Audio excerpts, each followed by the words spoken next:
বন্ধুরা, আশা করি তোমরা সবাই ভালো আছো। তোমার চ্যানেলে তোমাদের সবাইকে স্বাগতম। তো সামনেই পরীক্ষা রয়েছে, তো পরীক্ষার আগে আমি কিছু ম্যাপ পয়েন্টিং আজ তোমাদের সামনে সরাসরি শেয়ার করছি।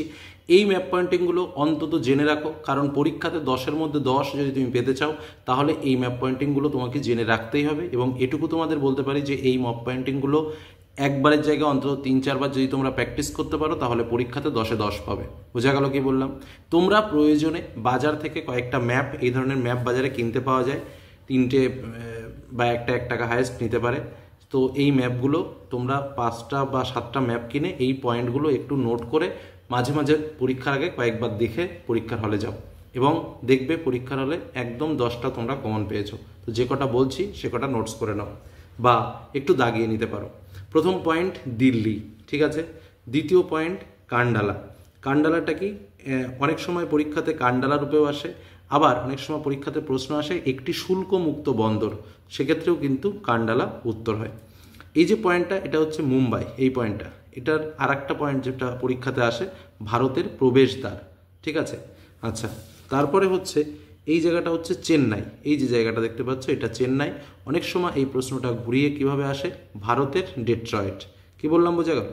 আচ্ছা, এই জায়গাটা হচ্ছে কোচিন, যেটাকে একটু ঘুরিয়ে অন্যভাবে আসে যে আরব সাগরের রানী। বোঝা গেল? আচ্ছা, আর একটা হচ্ছে কলকাতা। তো এই যে কটা পয়েন্ট আমি বললাম, কি কি? দিল্লি, কলকাতা, কান্ডালা, মুম্বাই, চেন্নাই, কোচিন। এই যে শহর আর নগরের কয়েকটা নাম বললাম, এই নাম কটা ভালো করে মনে রাখো, এখান থেকে একটা পাচ্ছ।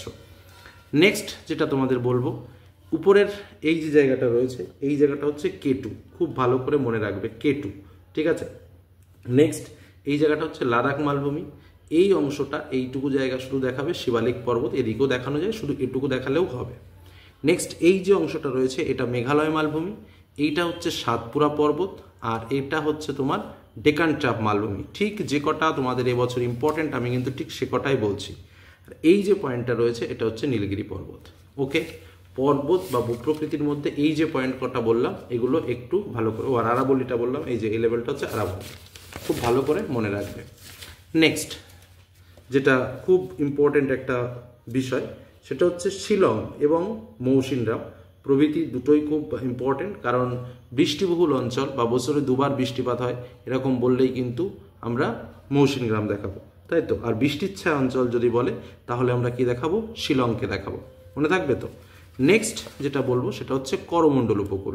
এখান থেকে এইটুকু হচ্ছে করমণ্ডল উপকূল, এটা কিন্তু মাথায় রাখতে হবে। এই পাশটা হচ্ছে করমণ্ডল উপকূল।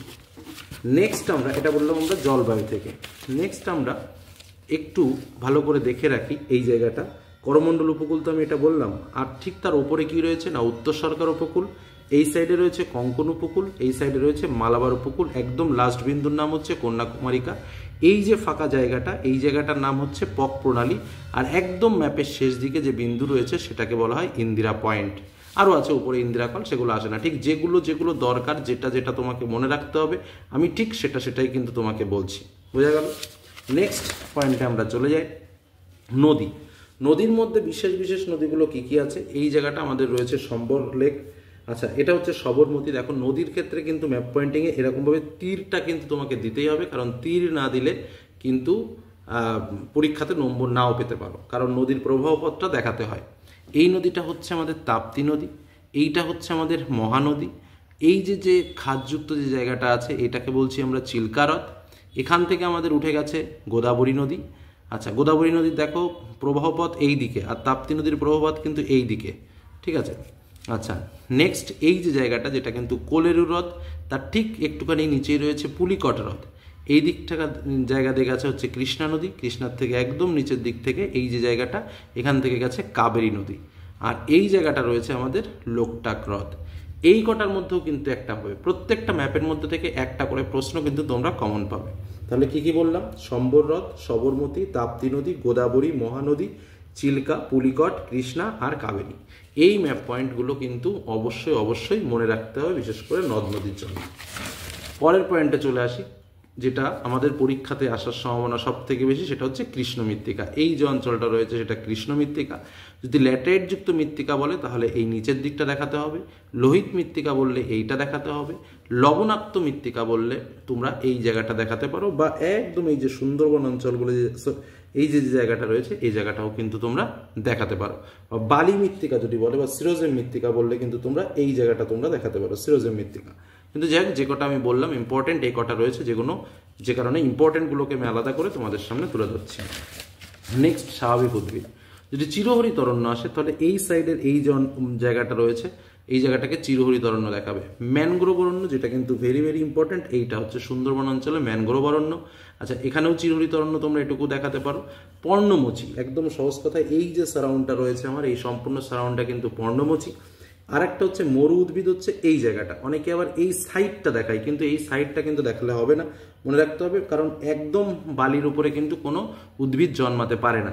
যেটা তোমার এই মরুস্থলী জায়গাটা, সেই জায়গাটা কিন্তু উদ্ভিদ জন্মায় না, উদ্ভিদ জন্মায় তার ঠিক একটু আগের মুহূর্তে, অর্থাৎ এই যে জায়গাটায়। তো মরু উদ্ভিদ বললে কিন্তু আমাকে এই জায়গাটাকে দেখাতে হবে। তাহলে মরু উদ্ভিদ, পর্ণমোচী উদ্ভিদ, চিরহরিত অরণ্য, ম্যানগ্রোভ অরণ্য, আর হচ্ছে তোমার এই কটায়, এই 3-4টে পয়েন্ট কিন্তু উদ্ভিদ থেকে মনে রাখতে হবে। নেক্সট আমরা আসবো একটু উৎপাদক অঞ্চল। গম উৎপাদক অঞ্চল উত্তরপ্রদেশ আমরা ভালো করে জানি, ধান উৎপাদক অঞ্চল মানে পশ্চিমবঙ্গের অঞ্চলটা। আচ্ছা, জোয়ার উৎপাদক অঞ্চল এই জায়গাটা, আর তোমার কফি উৎপাদক অঞ্চল কর্ণাটকের এই অঞ্চলটা। বোঝা গেল? একদম জাস্ট এই উৎপাদক অঞ্চলগুলো কোথায় কোনটা রয়েছে তোমরা জেনে রাখলে। নেক্সট কিছু শর্ট টাইপের প্রশ্ন আমাদের আছে, যেমন আমি একটু বলে রাখি। ধরো প্রথমটা কি রয়েছে, উত্তর পূর্ব ভারতের ম্যানচেস্টার কি আহমেদাবাদ, জায়গাটা কোথায়? এই জায়গাটা। সরি, উত্তর পূর্ব ভারতের ম্যানচেস্টার হচ্ছে কানপুর, এই জায়গাটা। আর ভারতের ম্যানচেস্টার হচ্ছে তোমার কই, আহমেদাবাদ, সেটা হচ্ছে এখানে। ঠিক আছে, এইটা কিন্তু মনে রাখতে হবে। ভারতের ম্যানচেস্টার হচ্ছে আহমেদাবাদ, আর উত্তর ভারতের ম্যানচেস্টার কানপুর, আর দক্ষিণ ভারতের ম্যানচেস্টার হচ্ছে কি কোয়াম্বাটোর, কোথায়? অর্থাৎ এই জায়গাটা। তাহলে 3টে মেইন পয়েন্ট, উত্তর ভারতের ম্যানচেস্টার কানপুর, দক্ষিণ ভারতের কোয়াম্বাটোর, আর ভারতের হচ্ছে আহমেদাবাদ। ওকে, নেক্সট হচ্ছে পরীক্ষাতে আসে একটি জাহাজ নির্মাণ কেন্দ্র, কোথায় আছে না বিশাখাপত্তনমে আছে, এই যে জায়গাটা তোমাদের বলছি সেই জায়গাটা। আচ্ছা, যদি বলে একটি রেল ইঞ্জিন নির্মাণ কেন্দ্র, তাহলে আমরা কোথায় বলবো? চিত্তরঞ্জন, এই যে জায়গাটা বলছো এই জায়গাটা কিন্তু আমাদের রেল ইঞ্জিন নির্মাণ কেন্দ্র। আচ্ছা, নেক্সট যদি আমাদের প্রশ্ন আসে একটি তথ্য প্রযুক্তি শিল্প কেন্দ্র, তাহলে আমরা কোনটা বলবো? সেটা হচ্ছে সল্টলেক, অর্থাৎ এই যে জায়গাটা রয়েছে এই জায়গাটাকে কিন্তু আমরা বলবো সল্টলেক। তো এই শিল্পর মধ্যে থেকে এই কটা পয়েন্ট কিন্তু আমরা মনে রাখবো। তাহলে ম্যানচেস্টারের মূলত 3টে, উত্তর ভারত, দক্ষিণ ভারত আর ভারতের ম্যানচেস্টারের কথা মনে রাখলাম। আর তোমার রেল ইঞ্জিন নির্মাণ কেন্দ্র, তথ্য প্রযুক্তি শিল্প কেন্দ্র আর জাহাজ নির্মাণ কেন্দ্র, এ কটা বললাম।